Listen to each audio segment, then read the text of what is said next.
ಇವತ್ತಿನ ವಿಡಿಯೋದಲ್ಲಿ high trend ಅಲ್ಲಿರುವಂತಹ ಒಂದು ಜಾಬ್ ರೋಲ್ ಬಗ್ಗೆ ಮಾತಾಡ್ಲಿಕ್ಕಿದ್ದೇನೆ. ಅದು ಬಂದ್ಬಿಟ್ಟು ಡೇಟಾ ಸೈಂಟಿಸ್ಟ್. ಡೇಟಾ ಸೈನ್ಸ್ ಅಂದ್ರೇನು, ಒಬ್ಬ ಡೇಟಾ ಸೈಂಟಿಸ್ಟ್ ನ ಜಾಬ್ ರೆಸ್ಪಾನ್ಸಿಬಿಲಿಟಿಗಳೇನು, ಅದರ ಒಂದು ಡಿಮಾಂಡ್ ಏನು, ಫ್ಯೂಚರ್ ಸ್ಕೋಪ್ ಏನು, ಸ್ಯಾಲರಿ ಯಾವ ರೀತಿ ಇರುತ್ತೆ, ಇದ್ರ ಬಗ್ಗೆ ಒಂದು ಕಂಪ್ಲೀಟ್ ಆದ ಒಂದು ಇನ್ಫಾರ್ಮೇಶನ್ ಈ ವಿಡಿಯೋದಲ್ಲಿ ಕೊಡ್ತೇನೆ. ಸೊ ಈ ವಿಡಿಯೋನ ಕೊನೆ ತನಕ ನೋಡಿ.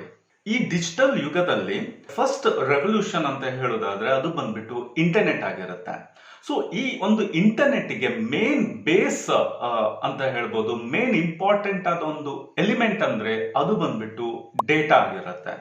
ಸೊ ಈ ಡೇಟಾ ಅಂದ್ರೆ ಏನು ಅನ್ನುವಂಥದ್ದು ನೋಡಿ, ಈ ಡೇಟಾ ಕಂಪ್ಲೀಟ್ ಆಗಿ ಒಂದು IT ಇಂಡಸ್ಟ್ರಿ ಇರ್ಬೋದು, ಆರ್ ಎಲ್ಸ್ ಈ ಒಂದು ಟೆಕ್ನಾಲಜಿಗೆ ಮೇನ್ ಆದ ಒಂದು ಪಾರ್ಟ್ ಆಗಿರುತ್ತೆ.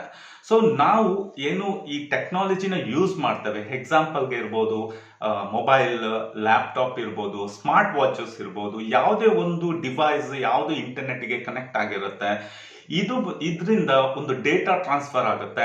ಈ ಡೇಟಾ ಪ್ರತಿಯೊಂದು ಇಂಡಸ್ಟ್ರಿಗೆ ಇರ್ಬೋದು, ಯಾವುದೇ ಒಂದು IT ಕಂಪನೀಸ್ಗೆ ಇರ್ಬೋದು, ಆರ್ ಎಲ್ಸ್ ಪ್ರಾಡಕ್ಟ್ ಮ್ಯಾನುಫ್ಯಾಕ್ಚರರ್ಸ್ ಇರ್ಬೋದು, ಈ ಡೇಟಾಗಳು ತುಂಬಾ ಇಂಪಾರ್ಟೆಂಟ್ ಆಗುತ್ತೆ. ಸೊ ಡೇಟಾ ಅಂದ್ರೆ ಏನು, ಇದು ಯಾವ ರೀತಿ ಒಂದು IT ಇಂಡಸ್ಟ್ರಿ ಆರ್ ಎಲ್ಸ್ ಈ ಒಂದು ಟೆಕ್ನಾಲಜಿನ ಕಂಟ್ರೋಲ್ ಮಾಡ್ತದೆ ಅಂತ ಎಕ್ಸಾಂಪಲ್ ಕೊಡೋದಾದ್ರೆ, ಇದೇ ಯೂಟ್ಯೂಬ್ ನ ನೋಡ್ಬೋದು. ಇವಾಗ ನೀವು ಈ ಒಂದು ವಿಡಿಯೋನ ಯೂಟ್ಯೂಬ್ ಥ್ರೂ ನೋಡ್ತಾ ಇದ್ದೀರಾ. ಸೊ ಈ ವಿಡಿಯೋ ನಿಮ್ಗೆ ಯಾವ ರೀತಿ ರೆಕಮೆಂಡ್ ಆಯ್ತು?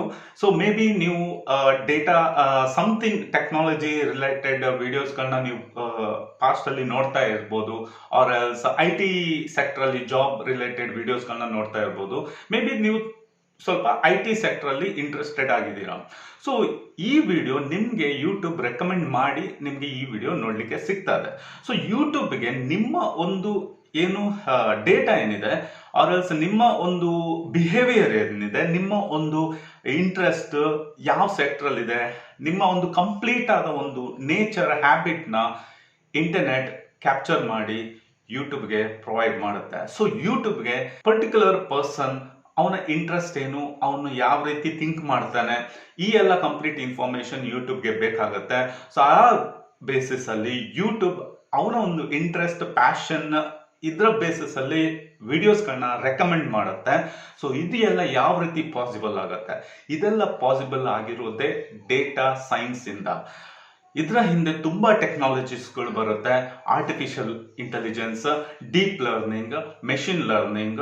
ಸೊ ಈ ಎಲ್ಲ ಟೆಕ್ನಾಲಜೀಸ್ ಯೂಸ್ ಮಾಡಿಕೊಂಡು ಒಬ್ಬ ಒಂದು ಹ್ಯೂಮನ್ ನ ಬಿಹೇವಿಯರ್ ಏನು, ಇದನ್ನ ಕಂಪ್ಲೀಟ್ ಆಗಿ ಸ್ಟಡಿ ಮಾಡಿ ಡೇಟಾ ಏನಿದೆ ಅದನ್ನ ಬೇರೆ ಬೇರೆ ಇಂಡಸ್ಟ್ರೀಸ್ಗಳು ಬೇರೆ ಬೇರೆ ಪರ್ಪಸ್ಗೆ ಯೂಸ್ ಮಾಡುತ್ತೆ. ಇದು ಬಂದ್ಬಿಟ್ಟು ಡೇಟಾ. ಸೊ ಇನ್ನೊಂದು ಎಕ್ಸಾಂಪಲ್ ನಾನು ಕೊಡೋದಾದ್ರೆ, ಯಾವ್ದಾದ್ರು ಒಂದು ಮೊಬೈಲ್ ಪರ್ಚೇಸ್ ಮಾಡ್ಲಿಕ್ಕೆ ನೋಡ್ತಾ ಇದ್ದೀರಾ. ಮೊಬೈಲ್ ಅಲ್ಲಿ ಯಾವ್ದಾದ್ರು ಬ್ರೌಸರ್ಗೆ ಹೋಗಿ, or else maybe Flipkart, Amazon, ಈ ರೀತಿ ಬೇರೆ ಬೇರೆ ಕಾಮರ್ಸ್ ಸೈಟ್ಗೆ ಹೋಗ್ಬಿಟ್ಟು ಸರ್ಚ್ ಕೊಡ್ತೀರಾ ಅನ್ಕೊಳ್ಳಿ, ಪರ್ಟಿಕ್ಯುಲರ್ ಮೊಬೈಲ್ ಸರ್ಚ್ ಕೊಡ್ತೀರಾ. ನೆಕ್ಸ್ಟ್ ನೀವು ಆ ಒಂದು ಬ್ರೌಸರ್ ಇಂದ, ಆ ಒಂದು ಆಪ್ ಇಂದ ಲಾಗ್ಔಟ್ ಆದ್ಮೇಲೆ ನೀವು ಯಾವುದೇ ಒಂದು ವೆಬ್ಸೈಟ್ಗೆ ಹೋಗಿ, ಯಾವುದೇ ಒಂದು ಪ್ಲಾಟ್ಫಾರ್ಮ್ಗೆ ಹೋಗಿ, ಸೋಷಿಯಲ್ ಮೀಡಿಯಾ ಪ್ಲಾಟ್ಫಾರ್ಮ್ಗೆ ಹೋಗಿ, ನಿಮ್ಗೆ ಮೊಬೈಲ್ ರಿಲೇಟೆಡ್ ಆ ಒಂದು ಪ್ರಾಡಕ್ಟ್ ನ ರಿಲೇಟೆಡ್ ವಿಡಿಯೋಸ್ಗಳು, ಆಡ್ಸ್ಗಳು ಪಾಪಪ್ ಆಗ್ಲಿಕ್ಕೆ ಸ್ಟಾರ್ಟ್ ಆಗುತ್ತೆ. ನೀವು ಎಲ್ಲಿ ಹೋದ್ರು ನಿಮ್ಗೆ ಆ ಮೊಬೈಲ್ ರಿಲೇಟೆಡ್ ವಿಡಿಯೋಸ್ಗಳು, ಅಂದ್ರೆ ಬೇರೆ ಬೇರೆ ಕಂಪನೀಸ್ಗಳು ಅವರ ಒಂದು ನಿಮ್ಮ ಒಂದು ಇಂಟ್ರೆಸ್ಟ್ ನ ಅಕಾರ್ಡಿಂಗ್, ನಿಮ್ಮ ಒಂದು ಏನು ಪ್ರೈಸ್ ರೇಂಜ್ ನ ಅಕಾರ್ಡಿಂಗ್ ನಿಮ್ಗೆ ಮೊಬೈಲ್ಸ್ ಗಳನ್ನ ರೆಕಮೆಂಡ್ ಮಾಡ್ಲಿಕ್ಕೆ ಸ್ಟಾರ್ಟ್ ಮಾಡ್ತಾರೆ. ನೀವು ನೆಟ್ಫ್ಲಿಕ್ಸ್, ಅಮೆಝಾನ್ ಪ್ರೈಮ್, ಈ ರೀತಿ ಬೇರೆ ಬೇರೆ OTT ಗಳನ್ನ ಯೂಸ್ ಮಾಡ್ತಾ ಇದ್ರೆ ನೀವು ಯಾವ ಮೂವೀಸ್ ನ ನೋಡ್ತೀರಾ, ಆ ಒಂದು ಮೂವೀಸ್ ನ ಪ್ಯಾಟರ್ನ್ ಅದು ಸ್ಟಡಿ ಮಾಡಿಬಿಟ್ಟು ರಿಪೀಟೆಡ್ಲಿ ನಿಮ್ಗೆ ಅದೇ ಟೈಪ್ ಮೂವೀಸ್ ಗಳನ್ನ ರೆಕಮೆಂಡ್ ಮಾಡುತ್ತೆ. ಸೊ ಇದೆಲ್ಲ ಯಾವ ರೀತಿ ಪಾಸಿಬಲ್ ಆಗುತ್ತೆ? ಇದೆಲ್ಲ ಪಾಸಿಬಲ್ ಆಗುವಂತದ್ದು ನಿಮ್ಮ ಒಂದು ಡೇಟಾ ಏನಿದೆ ನೀವು ರಿಪೀಟೆಡ್ಲಿ ಅವರಿಗೆ ಪ್ರೊವೈಡ್ ಮಾಡ್ತಾ ಇದ್ದೀರಾ. ಸೊ ಆ ಒಂದು ಬೇಸಿಸ್ ಅಲ್ಲಿ ಅವರು ಒಂದು ಆ ಡೇಟಾನ ಅನಲೈಸ್ ಮಾಡಿಬಿಟ್ಟು, ಸ್ಟಡಿ ಮಾಡಿಬಿಟ್ಟು ನಿಮ್ಗೆ ಟಾರ್ಗೆಟ್ ಮಾಡಿ ಪ್ರಾಡಕ್ಟ್ಸ್ಗಳನ್ನ ಪಾಪಪ್ ಮಾಡ್ತಾರೆ.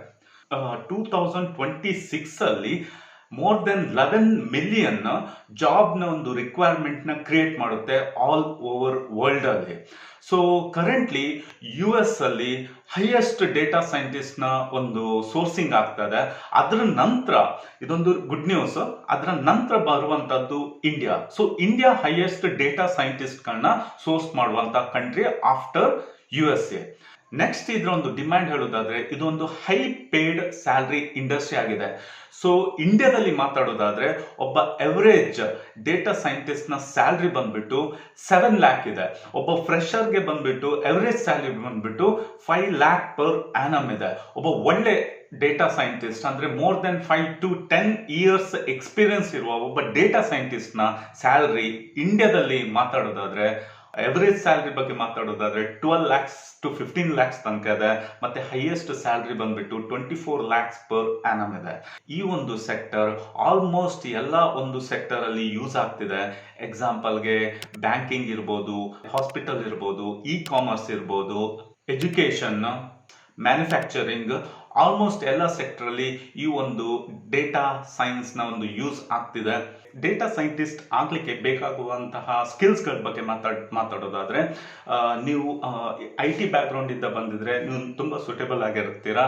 ನಿಮ್ಗೆ ಕೋಡಿಂಗ್ ನ ನಾಲೆಜ್ ಬೇಕು. ಸೊ ಇಂಪಾರ್ಟೆಂಟ್ ಆಗಿ ಪೈಥಾನ್ ಮತ್ತೆ ಆರ್ ಇದು ತುಂಬಾ ಯೂಸ್ಫುಲ್ ಆಗುವಂತಹ ಒಂದು ಲ್ಯಾಂಗ್ವೇಜಸ್ ಗಳು ಇದು ಬೇಕೇ ಬೇಕಾಗುತ್ತೆ.